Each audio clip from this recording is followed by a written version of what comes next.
Jemi rikthyer në studio, na është bashkuar dhe Ylli Aga, drejtori i Supersportit. Mirë se erdhe Ylli. Faleminderit Linda, edhe suksese. Faleminderit.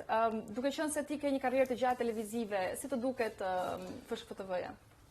Po besoj ka qenë një zgjidhje goxha e menduar në funksion edhe të një realiteti të ri sportiv, televiziv, që është në këtë periudhë, me aktivitetet e shumta që federata organizon dhe që praktikisht është e pamundur mbulon nga televizionet e tjera për shkak të programacionit ndjeshur, aktivitetet shumta që kanë, ndërkohë që federata me transmetimet e shumicës eventeve që organizon do t'i jap hapësirë ndeshjeve, protagonistëve të lojës, tifozëve për të qenë sa më pranë çdo gjë që ndodh në fushën e lojës dhe për të analizuar në mënyrë më të detajuar gjithçka që realisht organizohet nga futbolli i moshave deri tek ekipin kombëtar, ekipet e moshave të ekipit përfaqësues, do të gjejë një hapësirë të dedikuar përkundrejt, po them, një agjende më minimale që mund të ketë në televizionet e tjera. Kështu që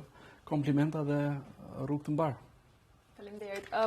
Duke qenë se sigurisht edhe Fationi dhe presidenti e shprehën që ka shumë premisa për programe të reja dhe mbullim shumë të mirë edhe të ndeshjeve të kombëtares, moshave e tjera, aktivitete të tjera. A ka një mundësi që FSHPTV të jetë në platformë digital?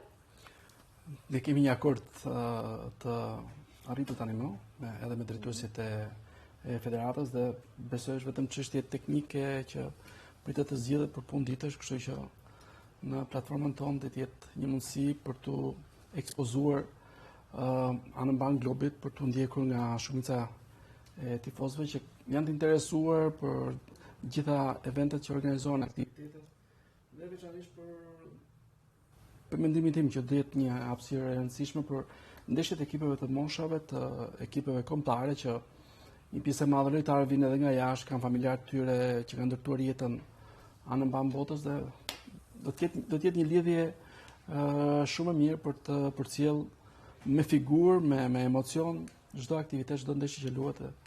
Do të jetë një bashkëpunim frutdënës. Faleminderit Ylli, edhe ne jemi shumë të lumtur për këtë bashkëpunim të ardhshëm. Rikthehemi te futbolli tani, ndeshja Serbi-Shqipëri është ajo e cila ka rrëmbyer vëmendjen e gjithë tifozëve. Flori, cilat janë emocionet e tua përpara kësaj ndeshje edhe çfarë pret? Unë mendoj që kjo është ndeshje e rëndësishme të çantë për faktin se pothuajse zbardh komplet skemin e kualifikimit për në play-off të dy ekipeve që luftojnë atë, pra qoftë Serbisë dhe qoftë barazimi le të hapur. Pikërisht. Po çdo rezultat, të hapur në atë momentin që ne jemi favorit. Edhe pse barazimin e le të hapur, po favoritët jemi ne. Në letër barazimi jep një bonus Serbi, sepse ka një ndeshje më pak. Po gjithsesi na lë shansen e për të luftuar deri në ndeshjen e fundit. Kuptimi i ndeshjes më pak, ndeshja me Letonin nuk është një ndeshje e thjeshtë për edhe për Serbinë, as e Jona në Andorra as e lehtë. Po tash po të vazhdojmë kështu atë, domethënë mund të japi përgjigje besoj këtyre diskutimeve pak më ka kohë pa qenë në një panel me mua, detyrimisht e fillon me agresivitet, po do ta zbusim Do zbutemi patjetër. Tani do të them vetëm diçka që nëse ekipi ynë kombëtar ka një nga karakteristikat kryesore, forcën e grupit dhe unitetin e tij, kundërshtari ka të kundërtën e saj. Pra, nëse ata mund të kenë një ose dy ose tre lojtarë cilësor, i mungon plotësisht unitetin, nuk kanë asnjë lloj kompaktësie në ekipin e tyre. Kjo mbetet për të parë. Tani shkojmë, ndjekim një kronik të përgatitur nga gazetari Rinaldo Sinani dhe kthehemi në studio për ta komentuar.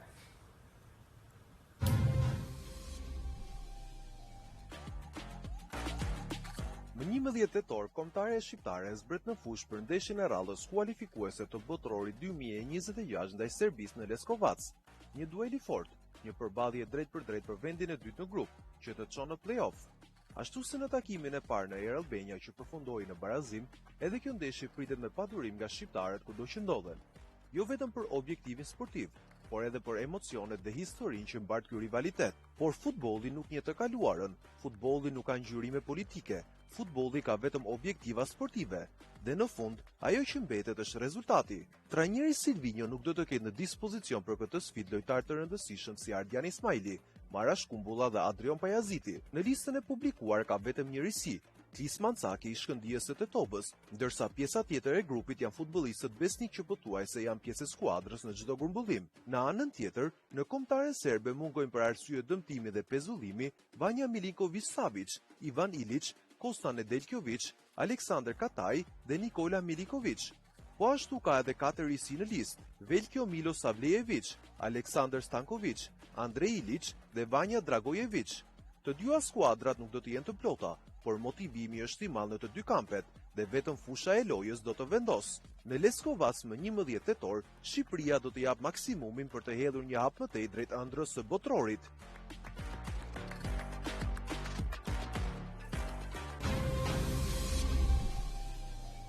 Jemi rikthyer në studio, ku në fakt edhe diskutimet vazhduan dhe gjatë kohës së kronikës, po fillimisht Fation, një ndryshim është vënë re muajin e fundit, kalimi i stadiumit nga Beogradi në Leskovac. Në aspektin organizativ dhe të konceptit të organizimit, si shifet ky ndryshim nga Federata Shqiptare e Futbollit?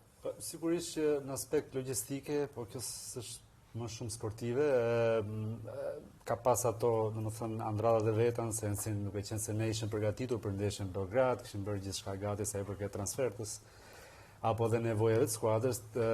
Pas këtij vendimi, Federata u detyruai që të fillonte nga e para, po themi, dhe të nisë përgatitjet për transfertën në Leskovac, që është qytet i vogël, nuk ka aeroporte afër, pra në aspekt organizativ ka pasur ato vështirësitë e veta, por gjithsesi deri tani gjithçka është okay. Pastaj përket sigurisë së ndeshjes. Patjetër, shiko, edhe në ndeshjen, mund t'ju them që në ndeshjen këtu, feedbacku nga Federata Serbe e Futbollit për organizimin e palës shqiptare ka qenë i shkëlqyer dhe në këtë aspekt. Pra Federata Serbe ka marrë, ne jemi tek niveli ekstrem i organizimit të një eventi sportiv. Këtë e di shumë mirë. Federata Serbe është zotuar shumë fish më shumë, domethënë, në këtë drejtim që të marrë masa dhe që organizimi të jetë sa më i mirë, si për masa sigurie, apo edhe vendimet e fundit që ne kemi ndjekur përmes mediave, që hyrja do të jetë në stadium e kontrolluar, pra çdo tifoz do të jetë të zgjedhur, kështu që me sa kuptojmë apo me sa kemi parë, por edhe nga komunikimet që kemi pasur deri tani në nivel organizativ, çdo gjë duket mirë. Ndoshta për ne mund të jetë tjetër me që përballon 14 patjetër. Domethënë të ndryshosh një stadium me 50 sa vende, një stadium me 6 vende, 2014 ai është niveli i. Pra Flori, se ti ke qenë futbollist, të luash një stadium me 55.000 tifozë, të luash një stadium me 5.000-6.000 tifozë, sigurisht që ka nivel diferencë, pra po themi në aspektin emocional. Minimizohet roli i lojtarit të 12. Ylli dhe Fation, ju keni qenë në Beograd në ndeshjen 11 vite më përpara, apo jo? Si e shikoni tani ndryshimin nga kalimi nga një stadium me 50.000 vende në një stadium shumë më të vogël, më të menaxhueshëm, në aspektin e kombëtares tonë, si mund paraqitet niveli i presionit, si mund të jetë në favorin ton, apo është diçka që duhet ta menaxhojmë më mirë? Paktën nga të gjitha informacionet që kemi grumbulluar, të besosh që ekipi ynë kombëtar do të jetë 100% i fokusuar vetëm tek fusha e lojës për të më të mirën e saj dhe për të marrë rezultatet që ne dëshirojmë. Përkundrejt asaj panorame që ishte në 14 tetorin 2014, ku ti në çdo moment ndiheshe në ndrysni nga tifoz goxha agresiv, të cilët edhe kaluan perimetrin e rrethimit, invaduan fushën, goditën lojtarët tanë. Pra ishte një moment që s'ka lidhje fare as me futbollin, as me fair play, as me rregullat e organizimit të këtyre ndeshjeve të rëndësishme.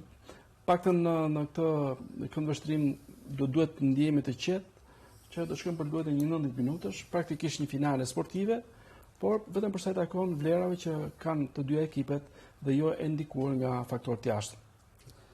Unë mund të them që sigurisht që gjithë vëmendja e opinionit publik gjatë këtyre ditëve është fokusuar tek ndeshja me Serbinë dhe ne mund ta ndjejmë qoftë edhe në takimet me gazetarët apo në takimet me konferencat për media, apo të shikosh edhe pyetjet, gjithë janë të orientuara tek fakti që është një ndeshje që mund të ketë tension, mund të ketë provokime, referon asaj ndeshje famkeqe të 2014-s, por unë siguroj që po them në gjirin e ekipit, në skuadrë, atmosfera është krejt ndryshe, është diçka shumë normale, dhe t'jeni sigur që të gjithë janë të fokusuar tek fusha e lojës, nuk ka rëndësi se ku do luhet Beograd apo do luhet në Leskovac, apo ka mungesa Serbia, apo s'ka mungesa Serbia, apo ka probleme tjera politiko-sociale Serbia dhe sa mund ndikojnë e tjera. Pra gjitha këto gjëra absolutisht nuk diskutohen në kampin e kombëtarës aktualisht dhe gjithë po përgatiten për të dhënë maksimumin e ndeshjes që mund të rezultojë vendimtare për fatet e Shqipërisë. Jo, gjithsesi do ta ritheksoj që ka të bëjë me unitetin dhe forcën e grupit që ekipi ynë kombëtar ka. Pra kjo është një gjë që spikat. E kemi treguar në eliminatorët e kampionatit evropian 2024, e kemi treguar në finalet e kampionatit evropian të 2024. Dhe kemi treguar vazhdimisht që ne dhe forcën kryesore kemi te bashkimi, kemi te grupi. Kështu që unë mendoj që në këtë aspekt të dallimi ose problematika i mbetet ekipit kundërshtar. Ata kanë cilësi në disa lojtarë, por nuk kanë qenë kur grup. Shiko, kishte një deklaratë të trajnerit që në ndeshjen e luajtur në Air Albania Stadium, 4 lojtarë të ekipit serb kishin kërkuar zvendësim në pushimin e pjesës parë. Ata thotë që se duhet të kesh një forcë të jashtëzakonshme që të kërkosh ndrim. Domthonë lojtari është i përgatitur dhe është stimulohet që të jetë 90 minuta në fushë dhe mos të dalë asnjë prej këtyre minutave. Imagjino tash se sa dobët kanë qenë moralisht dhe sa të paprgatitur kanë qenë këta lojtarë që kanë kërkuar zvendësim në fushën e lojës. Ndërkohë që në krahun ton ti nuk e gjen një lojtar të tillë, i cili do kërkojë zvendësim, por është gjen lojtarë të cilët duan të japin dhe jetën në fushën e lojës. Pra kjo është diferenca midis dy karakteristikave, dy modeleve, dy mentaliteteve të ekipeve. Është diçka shumë shkurtimisht. Flitet shpesh edhe në media për presionin pra që mund të ketë skuadra. Tani ne po flasim për lojtarë që kanë luajtur në finalet e kampionatit evropian, lojtarë që kanë luajtur me klube të mëdha, kështu që në këtë drejtim duhet ta ndajmë menaxhimi bëhet fjalë për presionin sportiv, emocional, bëhet fjalë për presionin e kësaj. Skuadra do të jetë qetë paktën nga kjo ngacmimet e faktorit jashtëm dhe nga ai dyshimi që në çdo moment mund ndizet një gjë që mund t'i shqetësojë ata për të bërë profesionin e tyre. Pak të informacionet janë që në këtë element do duhet të jemi të siguruar, kështu që skuadra jonë përgatitet për të luajtur një finale me të gjitha kapacitetet dhe cilësitë e saj teknike. Jemi me një skuadër që duhet të pranuar vendosën peshore në aspektin teknik vlen më shumë se skuadra jonë. Për sa i takon traditës ka më tepër pjesëmarrje në kompeticionet madhore, në ndeshje direkte është më e favorizuar, por kur vjen puna për një ndeshje finale, po flasim për dy skuadra që gjithmonë kanë rivalizuar dhe duan të arrijnë objektivat e tyre. Fundja ne kemi treguar që jemi të aftë të fitojmë edhe ndeshje kaq delikate, kështu që urojmë shumë dhe dëshirojmë shumë një sukses. Ylli filloi të bënte llogaritë që tani edhe sigurisht në gjithë shqiptarët vdesim të bëjmë pak to llogaritë matematikore, kështu të shohim pak tabelën e klasifikimit të grupit ku është Shqipëria dhe të diskutojmë pak mbi shanset për kualifikim. Pra, në vendin e parë është Anglia me 15 pikë, në vendin e dytë është Shqipëria me 8 pikë, në vendin e tretë është Serbia me 7 pikë, e ndjekur nga Letonia me 4 pikë dhe Andora me 0 pikë. Kemi parasysh që Serbia ka një ndeshje më pak për të luajtur. Shohim edhe kalendarin e ndeshjeve të ardhshme. Shumë për të luajtur. Po, ka një ndeshje më pak të luajtur tashmë. Linda, që është në momentin e shortit, besoj që shumica opinionit ishte e qartë që do të kishim një garë për vendin e dytë me Serbinë. Anglia është momentalisht e pa konkurrueshme për nivelin që ka. Kualifikuese historikisht me raste shumë të rralla, por në kualifikuese historikisht Anglia është një makineri, pastaj shkon finale ndryshon gjithçka. Pastaj kur vjen ajo pjesa është shumë gjë tjetër për ta diskutuar. Jo, ke shumë të drejtë se Ylli e njeh mirë anglisht, është tifoz, gjysmë i anglisht, gjysmë i hollandez, si të dish. Jo, domthonë e ndaj të habin si mund transformohet ajo lloj skuadre kur vjen në evente kaq të mëdha, për sa i takon ritmit, agresivitetit dhe dëshirës që kanë për të marrë maksimumin. Pra po thoya pra Anglia nuk mund të vendosej si kundërshtar që ti të pretendoje për vendin e parë. Me Letoninë dhe me Andorën sigurisht që ishte shumë fish i favorizuar dhe praktikisht dueli do të ishte me Anglinë. Tani parë në këtë renditje që kemi mbritur në këtë pikë të kualifikuesve, keqardhja është mënyrën se si përfundoi ndeshja me Serbinë, për mënyrën se si luajtëm dhe atë shans të ardhë që patëm me 11 metrash të humbur nga Manaj, apo ndoshta ndeshja me Letonin që në total mund të meritonim diçka më shumë apo mund të bënim diçka më mirë.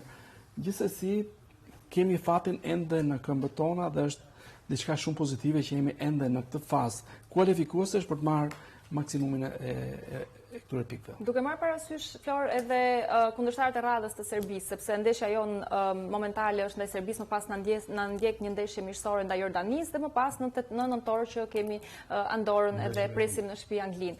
Kalendari duket sikur nuk e favorizon aq shumë Serbin, pra ka të gjitha ndeshje zyrtare edhe relativisht të vështira.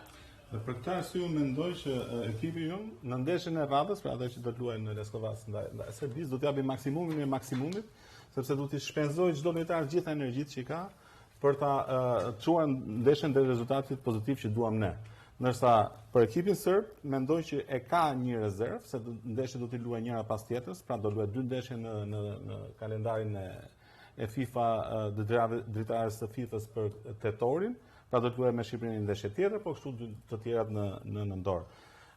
Për sa i përket pikëve, tani unë mendoj që edhe ato pikët që neve nuk i morëm dot në Letoni, mund të kemi akoma një shpresë jo nga vetja, por mund të kemi një shpresë nga vetë Letonia që të njëjtën që ndoshta një barazim t'i bëj Serbisë.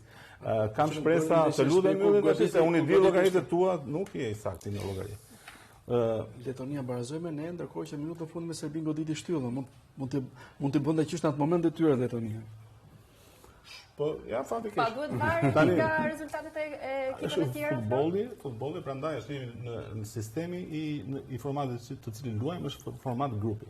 Pra ne presim që të surprizojmë edhe kundërshtarët, po edhe të surprizojmë nga kundërshtarët qoftë dhe për kundërshtarët andirekt. Pra nëse Letonia arriti të na stopojnë në një ndeshje, këtë gjë mund ta bëjë edhe ndaj Serbisë. Kështu që gjëja tjetër e rëndësishme do të them është që mendoj dhe shpresoj që edhe ndeshja e fundit që kemi në Tiranë, Albania ndaj Anglisë, mundet të kalojë tek sistemi i Anglisë ekipit të dytë.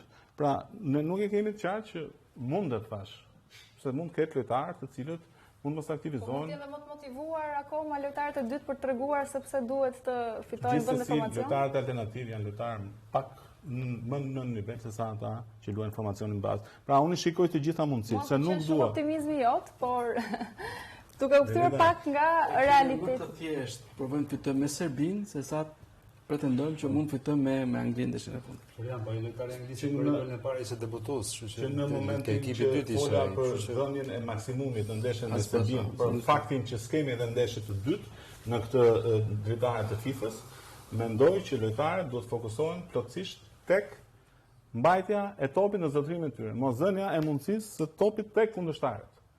Dhe kjo duhet të jetë objektivi kryesor i secilit prej lojtarëve në fushën e lojës, sepse në fund fare topi është ai që të rrezikon ty. Nëse si mund ta mbash larg kundërshtarin nga porta jote. Po mos ke topin, rrezikshmëria pothuajse ekziston. Në këtë aspekt, nëse secili krijon strategjitë e veta personale në raport me kundërshtarin, secili nga lojtarët në fushë, secili prej atyre që do luajë, secili prej alternativave, i cili pretendon të luajë në një moment të dytë, ta analizoj, ta superanalizoj kundërshtarin e tij, kundërshtarin e lojtarit që ka më të afërt, dhe kështu do të krijojmë atë kompaktësinë e një ndeshje futbolli, e cila mund ta çojë në rezultatin që ne presim. Po, mbetemi të lojtarët, a do të kenë mundësi lojtarët që ka zgjedhur trajneri Silvinho për këtë ndeshje ta bëjnë këtë detyrë që thot Flori? Shohim pak listën e trajnerit Silvinho për ndeshjen ndaj Serbisë dhe Jordanisë. Ndërkohë komentojmë pak bashkë Ylli, nuk është se ka pasur shumë surpriza, përveç ndoshta mungesës Ernest Muçit, janë pak a shumë lojtarë të cilët janë grumbulluar dhe herë të tjera, përveç se rasteve të dëmtimit, si të duket lista dhe a mund ta bëjmë surprizën edhe të arrijmë rezultat me këta lojtarë. Atëherë, ajo që lehtësisht është konstatuar gjatë gjithë periudhës së drejtuar nga trajneri Silvinho është që ekipi kombëtar ka qenë një derë e hapur për secilin për lojtarëve që luan në nivele të larta, arrin të shfaqë më të mirën e tij në klubin ku aktivizohet, është i aftë për të kontribuar për ngjyrat kuqezi.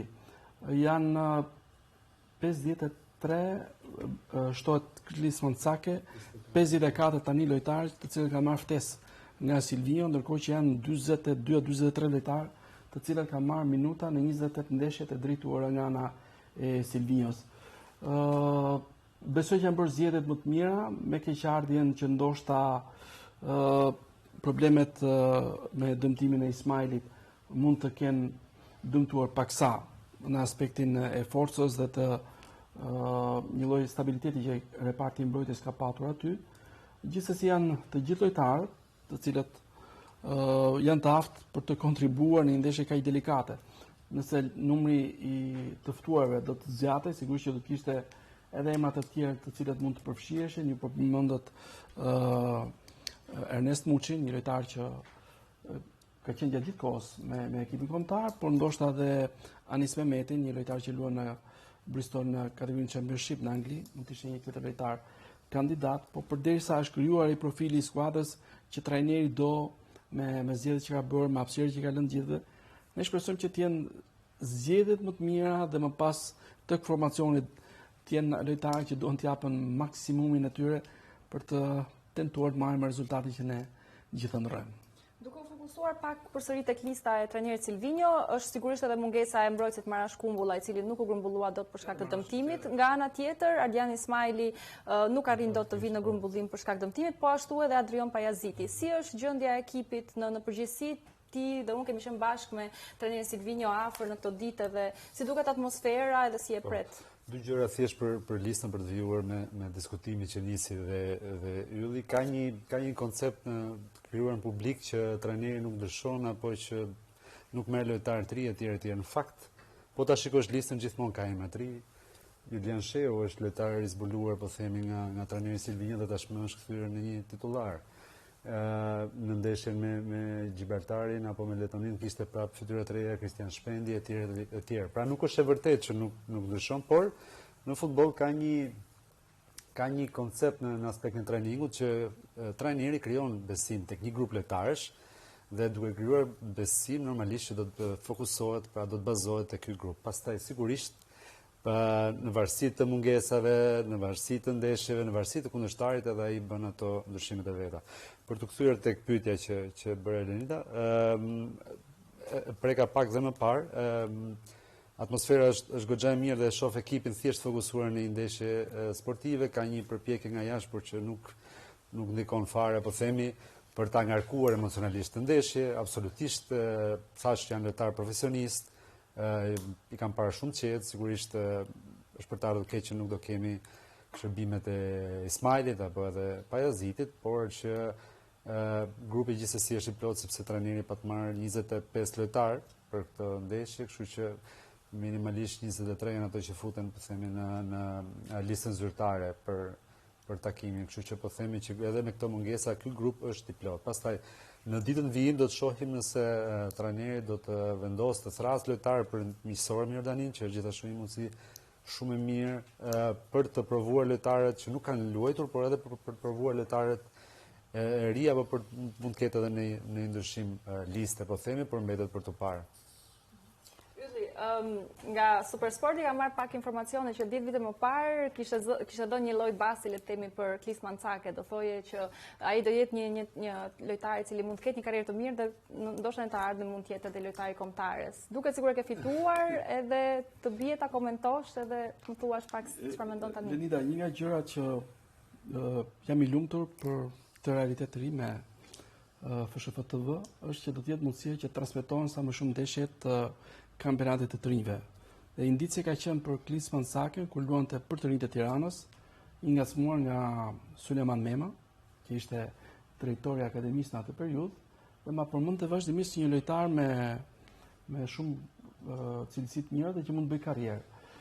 Me keqardhje që nuk e vijoi në kampionatin tonë me Tiranën, por si çdo lojtar arriti të gjente rrugën e tij duke u transferuar në disa klube të tjera, Struga dhe tani më pjesë e shkëndijës së Tetovës dhe lojtar stabil tek një skuadër që luan në grupet e UEFA Conference League. Përfiton në thonjza, po themi, nga i moment jo i mirë Ismailit dhe Kumbullës për arsye dëmtimi, po është shumë rëndësishme që lojtarët të bëjnë karrierën e tyre dhe të kenë gjithmonë vëmendjen që dera e kombëtares është hapur për ta. Dhe dua shumë që Cake ta shfrytëzoj këtë moment, ketë dhe i shansin e tij nëse do të krijohet në një hapësirë dhe që ne të kemi një garanci më shumë. Ne jemi shumë të lumtur me Gjirmshitin, me Ajetin, me Mihajn që janë aktualisht aty, por në çdo rast kemi garanci që vinë nga shumë anë. Flori, ti ke luajtur futboll, është një lojtar I cili pason shpesh me pjesën e jashtme të këmbës, si të duket në aspektin teknik? Tani për moshën time, disa pamje nga golat e tij. Për moshën time mendoj që lojtarët që pasonin me pjesën e jashtme të këmbës quheshin në mendemdhe dhe ishte plotësisht e ndaluar që ta bëjnë gjë të tillë. Ndërsa sot është normaliteti I luajtjes futbollit, mjafton të pasosh saksisht. Pra, kuptimi I saksisë ka vlerë, jo se pjesa me cilën këmbës me cilën ti do pasosh. Gjithsesi në teori thuhet që pjesa e brendshme e këmbës është më e sigurta dhe më e sakta. Kështu që në këtë aspekt unë besoj që shumë mirë që pason me pjesën e jashtme. Larta teknike, që pason për shembull guxon pasoj me të jashtme. Sa po thash për stacion. Dhe tani e rëndësishme është që kur një lojtar vjen për herë të parë në ekipin kombëtar, të pritet me ngrohtësi nga pjesa tjetër e ekipit, ti jepet mundësia ti mos të ketë asnjë lloj problematike, kjo gjë ndodh për shkak të unitetit të krijuar prej vitesh në ekipin tonë kombëtar. Dhe pastaj në bazë të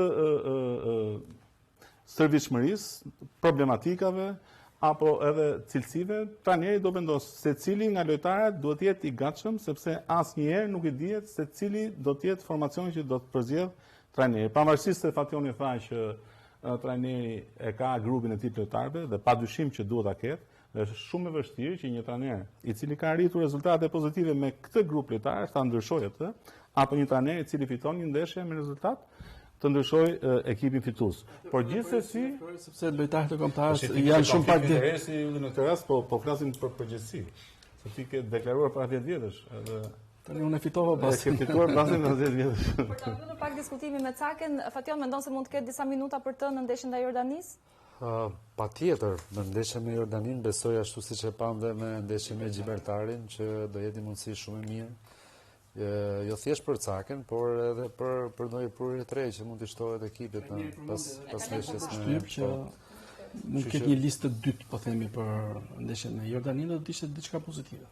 Është test shumë I mirë, nuk ka rëndësi luajmë me Jordanin apo me kë luajmë. Kjo I përket një diskutimi të dytë, sepse diskutimi kryesor dhe më I rëndësishëm është vetëm ndeshja me Serbinë. Pastaj besoj që pas ndeshjes me Serbinë, ndoshta një pjesë e mirë lojtarëve, ndoshta për të dhënë edhe një çlodhe dur mund të kthehen më herët në ekipet e tyre. Dhe pastaj të formohet lista e dytë për të luajtur ndeshjen me Jordanin. Jordania është një ekip jashtëzakonisht I mirë dhe I fortë. Kualifikuar në botror. Po, duke u kthyer përsëri tek Serbia, aq sa e njeh trajnerin Silvinho në bisedat që ke pasur vazhdimisht, sepse ai na bën dhe pjesë të mbledhjeve të tij me stafin teknik. Mendon se ai mund të bëjë ndryshime në ndeshjen me Serbinë, sepse flitet gjithmonë që I qëndron besnik të njëjtit formacion, lojtarëve që ka më në gjendje dhe që ndoshta I zbatojnë urdhrat që ai jep gjatë shërbitjeve. Është pak e vështirë për të kuptuar, pra apo për të parashikuar se çfarë mund bëj trajneri. Ti mund të qëndrosh me të gjithë ditën, mund të flasësh, mund të marrësh pjesë mbledhje. Mund të takosh stërvitje, ndjek stërvitje dhe kur vjen puna, del formacioni dhe ti kupton që mund të kesh pas pritshmëri të tjera, pra është goxha shumë e vështirë për ta. Logjika është që kombëtarë ndryshin nga Dhe ka I gjë që nuk e provon formacionin që para bën ndeshjes. klubet punon shumë pak ditë me lojtarë. Nuk është që ti aktivizon 10 ndeshje një lojtar në klub dhe pastaj jep mundësi një tjetri bën një lloj rotacioni. Këtu me 10 ndeshje në vit praktikisht I bie që të krijosh edhe kimin e dur, atë formacionin tënd ideal, dhe pastaj për nevojat e tjera gjithkush është I gatshëm që e thot shpesh trajneri, ka të bëjë shumë rendimentin stërvitje. Ai duhet marrë përgjigje. E kam vënë re që kjo është shumë e rëndësishme tek zgjedhjet që ai bën në fund para çdo ndeshje. Pra, gjatë stërvitjes gjëja kryesore sepse programi është ndihmohet bëhet edhe nga ndihmësit, pra pak a shumë ka një staf të madh që punon për ekipin, por ajo që bën trajneri gjithkohës është të shikojë se si sillet çdo lojtar në seancë stërvitore dhe në bazë të përgjigjeve që ai merr në stërvitje, janë vendimtare për pjesën e përzgjedhjes. Nuk do ishte çudi nëse do shikonim ndryshime me Serbinë. Unë e kam vënë edhe herë tjera, nuk është Silvinho trajner që guxon, nuk ka fare komplekse në këtë drejtim. Teknologji gjatë stërvitjes, të shikohet I gjithë veprimtaria e tyre fizike detyrimisht një lojtar i cili nuk prodhon në stërvitje e ka shumë vështirë që të prodhojë ditën e ndeshjes. Pavarësisht se faktit që ka dhe përjashtime, që ka lojtarë të cilët pothuajse nuk stërviten fare dhe pastaj shtahen niveli më i lartë. Është shumë e drejtë kjo që thuat ti, që statistikat tashmë janë bërë shumë të rëndësishme dhe vendosin për zgjedhjet, por thash përveç statistikave që mund të jenë shumë mira për lojtarin, nëse lojtari nuk si themi në gjuhë popullore nuk e ha dheun, domethënë nuk xhiron po themi në fushën stërvitje. Po, nuk e rëmben atëherë. Manda il campo, thot gjithmonë trajneri Silvinho, që është fusha ajo që i jep përgjigjet. Flor, me Manaj në qendër të sulmit, me Brojën në të djathtë, Silvinho ka provuar në këto ndeshjet e fundit. Kush mendon se duhet jetë në krahun e majt? Nuk di të ta them. Silvinho e thot gjithmonë që ka shumë trafik në krahun e majt. Pikërisht nuk di të ta them këtë saktësisht, por di që Manaj ndoshta e ka më të thjesht pozicionin e formacionit. Për shkak se alternativa tjetër, Daku ndoshta mund të jetë shumë përjashtuar penalltin, ndeshja në Serbi ka qenë besoj më mirë që Mane ka luajtur me ekipin tonë kombëtar. Shumë duele fituara, shumë topa të zotruar, pasime të sakta. Fati ti keq, jo unë i keq, më humoja penallti dhe krijohet kjo lësë. Jam mik edhe unë detyrimisht që kur e merr fjalën unë e pranoj, por nuk do ndodhesh me pas për plotësuar. Pra, Flor nuk e ndonjë sugjerim ose nuk kam sugjerim për këtë do preferoj në krahun e majt sepse nuk e di realisht formën e lojtarëve. Trajneri kur ka rinë të thotë fjalën trafik, do thotë që nga të gjitha po pikërisht pra nga të gjitha verifikimet që ka bërë ai gjatë këtyre kohëve tek ndeshjet e lojtarëve të krahut majt, ai nuk ka arritur të gjej lojtarin që ai e ka të garantuar që ta fusë në formacion. Por është i dyzuar midis disa lojtarëve. Ky është trafiku, që edhe Hoxha mund të jetë shumë i mirë, i cili luan me Dinamo në Zagreb, edhe Bajrami, i cili ka kaluar një periudhë të keqe s'ka qenë i formacionit bazë në ekipin ku luan, por edhe Uzuni mund të. Tani, këto zgjedhje nga këto tre është shumë e vështirë sepse Fationi thotë që çfarë shikon në stërvitje tashmë, përveç faktit të gjithë historikut që kanë mbledhur nga përvajsimi i tyre me klubet, ai shikon vetë stërvitjet përfundimtare dhe pastaj do të mendojë se Fationi është aty prezent, ju jeni prezent aty, por Fationi se kupton se çfarë do të ndodhë. E kupton vetëm kur edhe kur e kupton nuk e tregon. Atë e ka me detyrime mos ta tregoj se vërtet, mbetemi akoma tek ndeshja Shqipëri-Serbi, por fokusohemi tek një aspekt tjetër. Lojtari Elseid Hysaj mund të barazojë rekordin e Lorik Canës nëse aktivizohet në këtë ndeshje. Cili është impakti i parë që t'jep ky fakt Ylli, sepse ti e ke komentuar kombëtaren shumë herë. 92 ndeshje ka për momentin, nëse luan ndaj Serbisë, shkon në kuotën 93. Do të jetë goxha satisfaksion për një futbollist që i afrohet një rekordit në ndeshjet me ekipin tonë kombëtar. Fakt për pjesën e aktivizimit të Hysajt, nëse nuk gaboj, ka debutuar në ndeshje me Gjeorgjin në 2012. Besohej që për prezantimet pozitive që kishte tek skuadra e Empolit, mund edhe të kishte një numër më të lartë të ndeshjeve. Gjithsesi është goxha e mirë për të që i afrohemi kufirit të 100 ndeshjeve që në shumë vende të tjera është i kaluar tani nga lojtarët veçantë dhe meriton të përgëzohet për atë stabilitetin që ka shfaqur, për lojët që ka zhvilluar në një përqindje maksimale, në një nivel optimal dhe ndoshta do të provoj tani të afrojë dhe lojtarët e tjerë drejt numrit të lojtarëve me më shumë ndeshje, sepse kam një listë të lojtarëve dhe në historinë e ekipit kombëtar do të jenë afër 460 lojtarë që kanë veshur bluzën e ekipit kombëtar dhe për secilin për tyre është një ëndër që arrin këtë lloj objektive dhe pastaj kur mendon edhe për rekorde është diçka shumë specifike. Florian Rize nuk e kam gjetur tek lista. Në parim rekordet vendosen. S'ke qenë Flor. Unë di që ti ke qenë lojtar i mirë. Po ka ndodhur diçka që s'e shpjegoj. Ka ndonjë shpjegim sepse nuk e qenë tek Aja. Po nuk e themi pa të drejtë. Tani ka një parim. Rekordet vendosen për të thyer. Dhe ka shumë mundësi që, se ju e thoni kështu, që nëse luan me Serbinë, do besoj që ai do të aktivizohet, po ka mundësi që ta barazojë rekordin me Serbinë dhe ta thyejë brenda javës me Jordaninë. Po mendoj që grupi lojtarëve të cilët do t'i afrohen 100 ndeshjeve është edhe më i madh se sa thyera e rekordit vetëm nga Hysaj.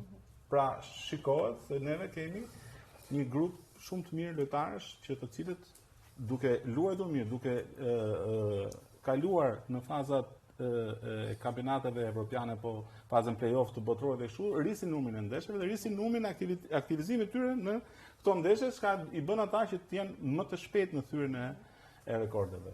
Kështu që besoj që rekordet do të thyen nga Hysaj dhe pastaj do të jetë ai protagonisti për të thyer rekordin. Një realitet që Për shumë vite dhe kemi patur një periudhë që nuk kemi marrë pjesë fare në aktivitetet ndërkombëtare.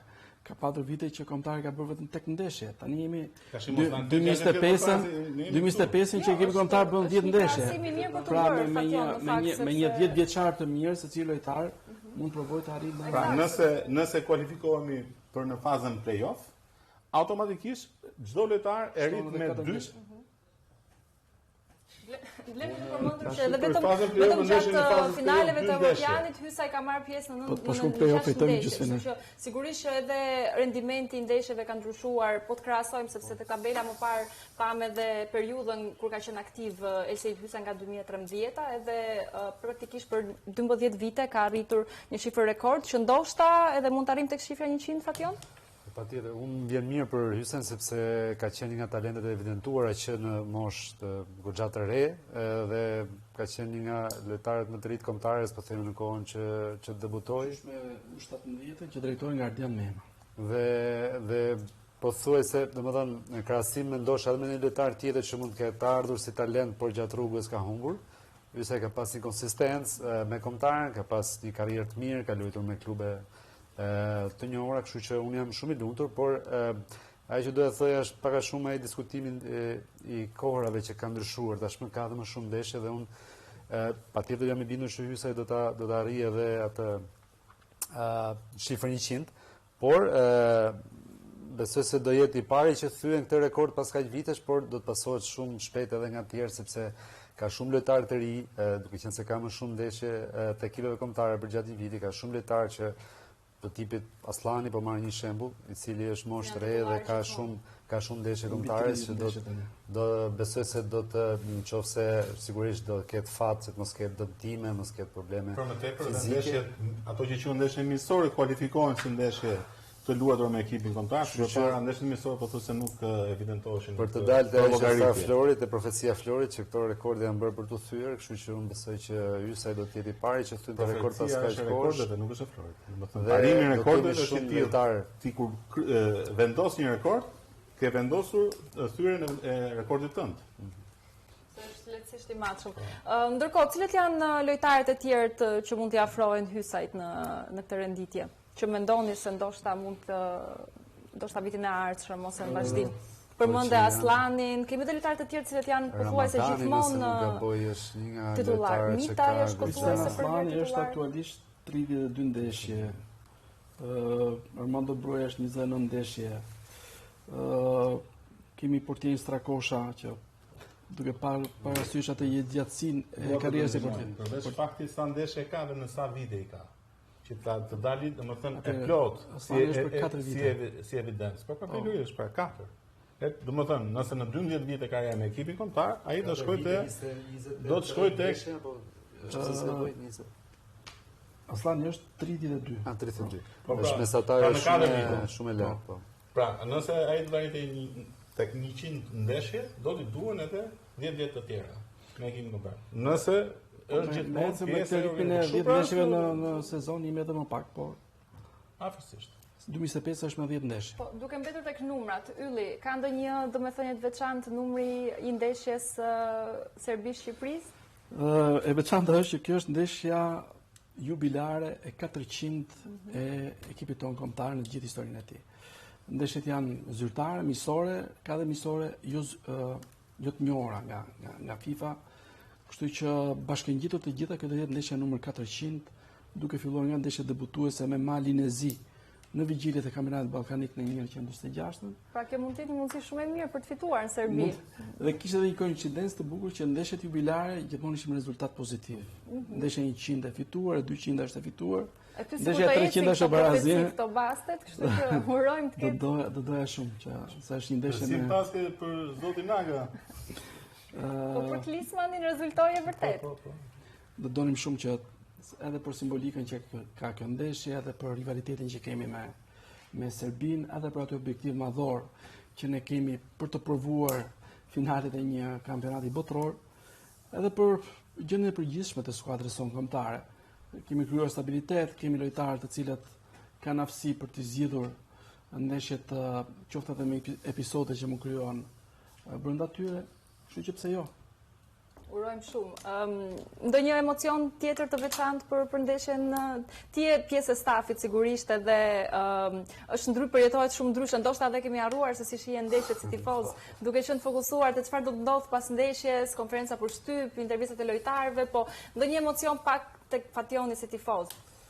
Po unë përjetoj goxha ndeshjen, në fakt për fat keq ne duhet të shohim ndeshjet në replay, të shohim tamam disa ditë më pas, sepse kur je në stadium është pak e vështirë për shkak dinamikave, për shkak të situatave të punëve, po themi që kemi, por sigurisht që duke qenë se ndjej shumë pjesën e kombëtarës, pra është patjetër është një sfidë e veçantë dhe kam parasysh kam qenë edhe në 2014. Dhe sigurisht që përjetimi është krejt ndryshe, po themi nga ndeshjet. Je emocional si zoti Aga apo nuk e kaluar? Jam emocional, por nuk e shpreh shumë. Jam introvert, si quhet introvert, po. Kështu që domethënë kuptohet se do jetë shumë e veçantë për ne, për mua personalisht të pjesa, po themi, emocionale. Për më tepër që është një ndeshje që mund të vendosë shumë për objektivat që ka skuadra, kështu që normalisht që të garantoj që nëse ekipi kombëtar i Shqipërisë do të kualifikohet si vendi i dytë në grup, në ndeshje me Anglinë, besoj që jo ti, po pothuajse të gjithë do kalojmë në aspektin emocional që zoti Aga ka të thjeshtë, sepse të detyron vetëm të detyron kushti, mos a ditë ta fash në këtë aspekt, po do të fitojmë që të fitojmë me Serbinë herë, pastaj se bashkë me zotin Aga kemi qenë në kualifikimin e famshëm në Armeni 2015. Në 2015 për kampionatin evropian Francë 2016. Dhe besoj aty kemi qenë goxha emocion. Urdhë? Ishte goxha emocion. Po për të gjithë ata. Pavarësisht festimin pas ndeshjes, pritshmëritë ishin që ne do duhet ta fitojmë. E ideja që ne nuk e kemi arritur asnjëherë këtë objektiv ishte që fillonte një lloj dyzimi dhe vetëm kur konfirmoi ku bë goli i tretë pastaj ishte. Njëjta gjë ka qenë në Moldavi, që ka qenë ndeshje që në aspekt emocional mbaj mend, domethënë kualifikimi ishte nuk e di, po ato minutat e fundit e pjesa e dytë sidomos domethënë ka qenë një ankthi i frikshëm për ne që shikonim nga tribuna. Ishte tmeshme, domethënë, kështu që. Urojmë shumë që ti përjetojmë përsëri këto emocione. Për ta mbyllur, Flori, do fitojmë në Serbi, si e parashikon? Unë parashikoj një ndeshje të ngushtë 0-1 favorin ton. Favorin ton. Ylli? Se fationet e dishin nuk do doja një fitore për skuadrën tonë kombëtare, për gjithë betejat që është zhvilluar në histori, me dëshirën maksimale kemi dashur timi në një kompeticion të jashtëzakonshëm si është Kupa e Botës dhe pse jo mos ta tentojmë, qofse kemi dalë shkëm në kampionatin evropian. Kjo është vërtet një mundësi e shkëlqyer për gjithë djemtë që kanë fatin, që kanë sjellë situatën deri në këtë pikë dhe për të provuar më pas edhe për ta përmbushur plotësisht këtë objektiv. Ne kemi qenë shumë afër edhe kualifikuesit e fundit. Edhe për fat keq pak përmendet kjo nga media për vlerat që kishte, po themi, skuadra edhe me trajnerin Reja, kemi qenë shumë afër në ndeshjen me Poloni, që mund ndryshonte gjithçka. Kështu që unë besoj se të gjithë janë të ndërgjegjshëm për fatet që mund vendos kjo ndeshje me Serbinë. Edhe është mundësi e artë, sepse me një fitore pra ti afrohesh shumë objektivit, pastaj fokusohesh tek dy finalet e fundit. Dhe unë besoj që duke parë në këtë aspekt, jam i bindur që skuadra do bëj maksimumin dhe kam ndjesit mira për këtë ndeshje. Shpresoj shumë që po bë gol i parë Florë, do hapet loja dhe do pasojnë të tjerë, kështu që 1-0 nuk është se del. Urojmë shumë që të kemi një rezultat pozitiv. Falenderoj shumë Fation Kodra, Florian Riza, Yuli Aga, po ashtu dhe presidentin e Federatës Shqiptare të Futbollit që ishte pjesë e këtij emisioni. Ne do të shihemi prapë javën tjetër, të mërkurën në orën 15. Uroj që të jemi duke hapur emisionin me 2 fitore të kombëtares. Deri atëherë do të shihemi mirëpafshim.